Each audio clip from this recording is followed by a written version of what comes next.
Welcome back to Learning New. ഇന്നത്തെ നമ്മുടെ topic VI characteristics of PN junction diode. Okay. So നമ്മൾ PN junction diode working ഒക്കെ already നോക്കി കഴിഞ്ഞതാണ് മറ്റൊരു ലെക്ചറിൽ.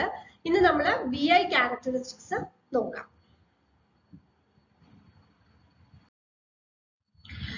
Okay, so here is the VI characteristics of PN junction diode.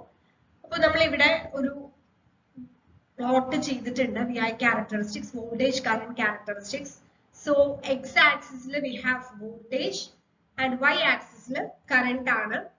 Voltage ഇവിടെ നമ്മൾ forward voltage, reverse voltage. ഇനി forward current ആണ് ഇവിടെ, reverse current ഇവിടെ. Forward current milli amperes ലും അതേപോലെ തന്നെ reverse current micro amperes ലും ആയിരിക്കും ഉണ്ടാവുക. അതിന്റെ റേഞ്ച് അങ്ങനെയാണ് വരുന്നത്. ഈ ഒരു റീജിയൻ ആണ് നമ്മൾ ഫോർവേഡ് ബയസിൽ വരുന്നത്, ഈ ഒരു റീജിയൻ റിവേഴ്സ് ബയസിൽ വരുന്നത്. ഇനി അതിന്റെ പ്ലോട്ട് ശ്രദ്ധിച്ചില്ല, ഒരു എക്സ്പോണൻഷ്യൽ ആയിട്ടുള്ള ഒരു കർവ് ആണ് നമുക്ക് കിട്ടുന്നത്. ഇനി ഇതിൽ പറയാൻ എന്താന്ന് വെച്ച് കഴിഞ്ഞാൽ നമ്മൾ ഫോർവേഡ് ബയസ് കണ്ടീഷൻ കൊടുക്കുമ്പോൾ അത് നമുക്ക് ഓൾറെഡി അവിടെ ഒരു ബാരിയർ പൊട്ടൻഷ്യൽ ഉണ്ട് അല്ലെ. അപ്പൊ നമ്മൾ അപ്ലൈ ചെയ്യുന്ന വോൾട്ടേജ് ആ ബാരിയർ പൊട്ടൻഷ്യലിനേക്കാൾ കൂടുതലാവുമ്പോഴാണ് ആക്ച്വലി ഇലക്ട്രോൺസ് നന്നായിട്ട് മൂവ് ചെയ്യാൻ തുടങ്ങുന്നത്. അപ്പോഴായിരിക്കും നമുക്ക് ഈ ഫോർവേഡ് കറണ്ട് വരിക. So and that particular voltage is known as knee voltage. അത് സിലിക്കണിന് 0.7 വോൾട്ടും ജർമേനിയത്തിന് 0.3 വോൾട്ടും ആണ്. അപ്പൊ ആ നീ വോൾട്ടേജ് കഴിയുമ്പോഴാണ് നമുക്ക് ഫോർവേഡ് കറണ്ട് നല്ലപോലെ ഫ്ലോ ചെയ്യാൻ തുടങ്ങുന്നത്. അതുവരെ നമുക്ക് ചെറിയൊരു കറണ്ട് മാത്രമേ ഉണ്ടാവുള്ളൂ. ഓക്കെ, ഇനി റിവേഴ്സ് റീജിയനിലേക്ക് വന്നു കഴിഞ്ഞാൽ ആക്ച്വലി റിവേഴ്സ് ബയസ്ഡ് കണ്ടീഷനിൽ നമുക്ക് അറിയാം ഡയോഡ് കണ്ടക്ട് ചെയ്യില്ല. ബട്ട് ഒരു പെർട്ടിക്കുലർ വോൾട്ടേജ് കഴിയുമ്പോൾ ബ്രേക്ക് ഡൗൺ സംഭവിക്കും, റിവേഴ്സ് ബ്രേക്ക് ഡൗൺ സംഭവിക്കും. ആ സമയത്ത് ഹൈ കറണ്ട് ആയിരിക്കും ഫ്ലോ ചെയ്യുക. ബട്ട് നമ്മളുടെ ഡയോഡ്സിന് ഒരിക്കലും നമുക്ക് ആ റീജിയനിൽ വർക്ക് ചെയ്യാൻ പറ്റില്ല, കാരണം ഡയോഡ് സ്പോയിൽ ആയി പോവുകയാണ് ചെയ്യുക ആ ഒരു ബ്രേക്ക് ഡൗണിൽ. ഇനി നമ്മൾ റിവേഴ്സ് ബയസ്ഡ് കണ്ടീഷനിൽ വർക്ക് ചെയ്യുന്ന ഒരു ഡയോഡ് ഉണ്ട്, അതേതാണ്? അത് സെനർ ഡയോഡ് ആണ്. ബട്ട് അത് നമ്മൾ മാനുഫാക്ചർ ചെയ്യുന്നത് തന്നെ ഈ റിവേഴ്സ് ബയസ്ഡ് കണ്ടീഷനിൽ വർക്ക് ചെയ്യാവുന്ന രീതിയിലാണ്. നമ്മൾ നോർമൽ നമ്മുടെ PN junction diode forward biased കണ്ടീഷനിലാണ് നമ്മൾ ഓപ്പറേറ്റ് ചെയ്യുന്നത്, റിവേഴ്സ് ബയസ്ഡ് കണ്ടീഷനിൽ അല്ല. ഓക്കെ ഓക്കെ, സോ അതാണ് നമുക്ക് ഇതിൽ VI ക്യാരക്ടറിസ്റ്റിക്സിൽ പറയാനുള്ളത്. ഇനി നമുക്ക് അത് ഡീറ്റെയിൽഡ് ആയിട്ട് ഇതിന്റെ ഫോർവേഡ് ക്യാരക്ടറിസ്റ്റിക്സും റിവേഴ്സ് ക്യാരക്ടറിസ്റ്റിക്സും ഡീറ്റെയിൽഡ് ആയിട്ട് നോക്കാം. Okay, first we have the forward characteristics.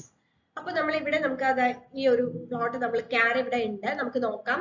When forward bias is applied, a very little current start flowing until the forward voltage exceeds the junction barrier potential. അതാണ് നമ്മൾ പറഞ്ഞത്, ആ junction barrier potential എത്തുന്നത് വരെ ഒരു ചെറിയ കറണ്ട് മാത്രമേ ഉണ്ടാവുള്ളൂ.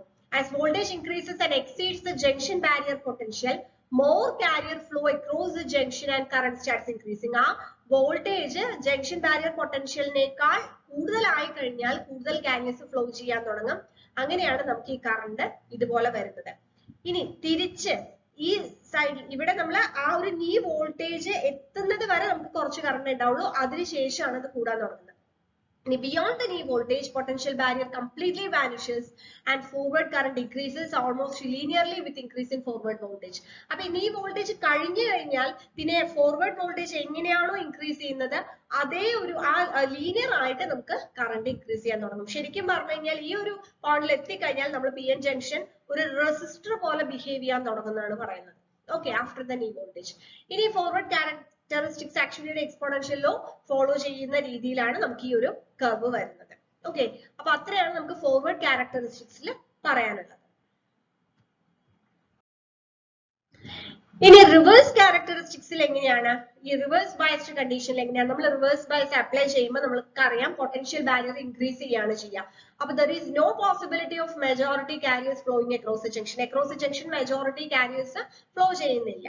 മെജോറിറ്റി കാരിയേഴ്സിന് എന്തായാലും ജംഗ്ഷൻ ക്രോസ് ചെയ്യാനായിട്ട് പറ്റില്ല. അപ്പൊ ഒരു ചെറിയൊരു കറണ്ട് ഉണ്ടാവും, അത് ഏത് കാരണമാണ്? മൈനോറിറ്റി കാരിയേഴ്സ് കാരണമുള്ള ഒരു ചെറിയ ലീക്കേജ് കറണ്ട് മാത്രമേ ഉണ്ടാവുള്ളൂ. ഇനി small reverse voltage is necessary for all minority carriers to cross the junction. Minority കാരിയേഴ്സിനെ ക്രോസ് ചെയ്യാൻ ആ റിവേഴ്സ് വോൾട്ടേജ് മതി. This further increase in voltage will not increase the reverse current. അതുകൊണ്ട് തന്നെ നമ്മൾ പിന്നെ വോൾട്ടേജ് കൊടുത്താലും റിവേഴ്സ് കറണ്ട് കൂടില്ല. Okay, reverse current is actually ആ റിവേഴ്സ് കറണ്ടിന് നമ്മൾ റിവേഴ്സ് സാച്ചുറേഷൻ കറണ്ട് എന്നാണ് പറയുന്നത്. ഓക്കെ, ആ റിവേഴ്സ് റിവേഴ്സ് ബയസ്ഡ് കണ്ടീഷനിൽ ഫ്ലോ ചെയ്യുന്ന ചെറിയ കറണ്ട് നമ്മൾ റിവേഴ്സ് സാച്ചുറേഷൻ കറണ്ട് എന്നാണ് പറയുന്നത്. റിവേഴ്സ് ബയസ്ഡ് കണ്ടീഷനിൽ ഫ്ലോ ചെയ്യുന്ന കറണ്ട് മൈനോറിറ്റി കാരിയേഴ്സ് കൊണ്ടുള്ള കറണ്ട് ആണ്. അതിനുശേഷം ഒരു പർട്ടിക്കുലർ വോൾട്ടേജ് എത്തിക്കഴിഞ്ഞാൽ പിന്നെ ബ്രേക്ക് ഡൗൺ ആണ് സംഭവിക്കുക. അതിൽ 2 ടൈപ്പ് ഓഫ് ബ്രേക്ക് ഡൗൺ ഉണ്ട്. അത് നമുക്ക് ഡീറ്റെയിൽഡ് ആയിട്ട് അടുത്ത ലെക്ചറിൽ കാണാം. ഓക്കെ, അപ്പോൾ സോ എന്താണ് എങ്ങനെയാണ് VI ക്യാരക്ടർ വളരെ ഇമ്പോർട്ടന്റ് ആണ്. പി എൻ ജംഗ്ഷൻ ഡയോഡിന്റെ VI ക്യാരക്ടറിസ്റ്റിക്സ്, അതിന്റെ ഫോർവേഡ് ക്യാരക്ടറിസ്റ്റിക്സും റിവേഴ്സ് ക്യാരക്ടറിസ്റ്റിക്സും നന്നായിട്ട് മനസ്സിലാക്കാം. എന്തെങ്കിലും ഡൗട്ട് ഉണ്ടെങ്കിൽ നിങ്ങൾക്ക് കമന്റ് ചെയ്യാം. ഓക്കെ, സോ നമുക്ക് അടുത്ത ലെക്ചറിൽ ബ്രേക്ക് ഡൗൺ എങ്ങനെയാണെന്നുള്ളത്, 2 ടൈപ്പ് ഓഫ് ബ്രേക്ക് ഡൗൺ എങ്ങനെയാണെന്നുള്ളത് നോക്കാം. Thank you.